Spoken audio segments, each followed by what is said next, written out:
Moving on to the topic for this morning.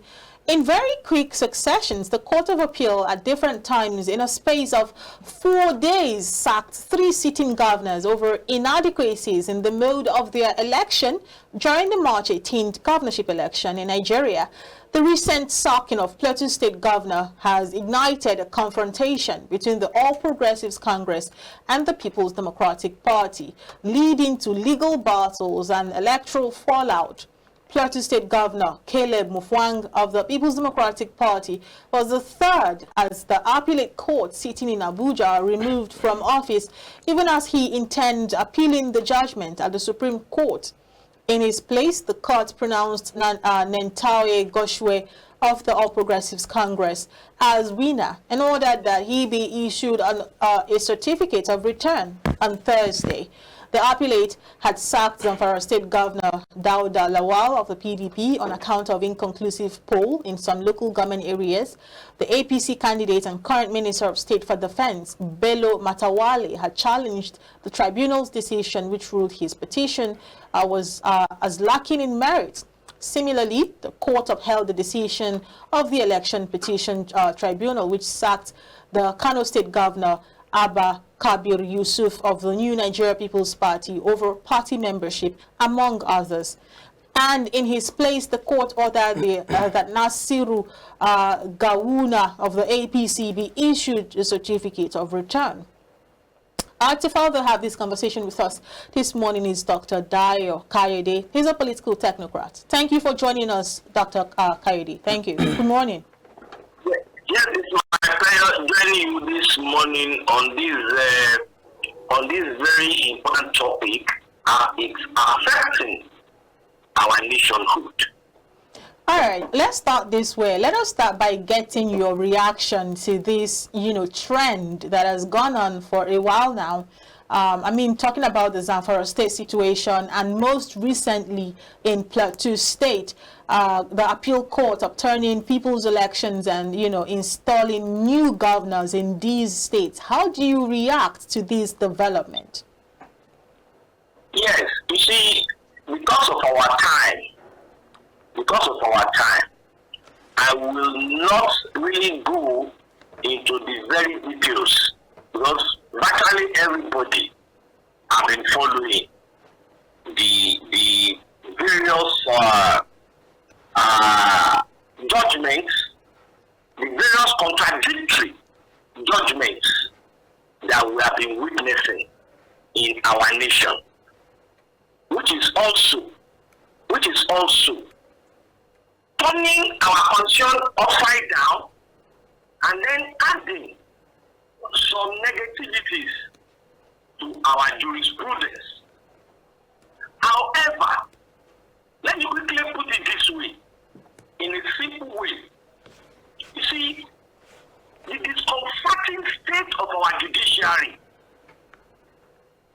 tasked with upholding the law and ensuring the nation's leaders embody integrity, is honestly troubling.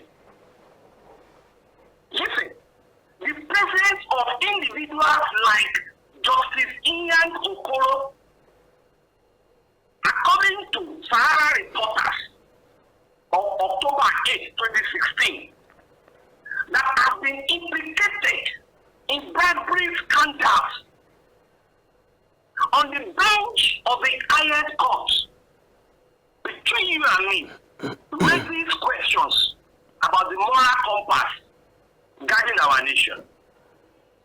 A judiciary that is now tainted by corruption definitely risks bequeathing a corrupted leadership on Nigerians through compromised judgments. I mean, a snake will surely be snaky. I'm talking of Ian Okorona. A snake will surely be snaky. However, where justice is corrupted, what then is sovereignty but organized brigandry. All right. You know, where justice is corrupted, what then is sovereignty of our nation, but organized brigandry? That is my short reaction to what we have been experiencing. All right, so let's take a look at the reactions that has trailed this development since it started with Zamfara and Kano State, and now most recently the Plateau State situation. Some schools of thought in the country has come out to say that this is purely political. A certain group of persons who are intentionally trying to position individuals who they would most likely or more comfortably work with. And some have also said that while it is not pure political, it is just the law doing what it is supposed to. If a person gets into office in ways that are not pure, then they should be peeled out. Which of these schools of thought do you agree with, and why? Now, when you're talking of justice, we must be able to see equity and fair play. And how do you ensure that? It is true the legal rules and regulations have been stipulated by one, our constitution, and two, electoral guidelines of 2022. All right? Now, when you look at some of these judgments, you will see somewhere. Okay, let me give you an instance. Look at what is happening in Ogun State. In Ogun State, everybody knows that there is what we call, there should be what we call inconclusive election. Because the number of votes that Abiodun was claimed to be leading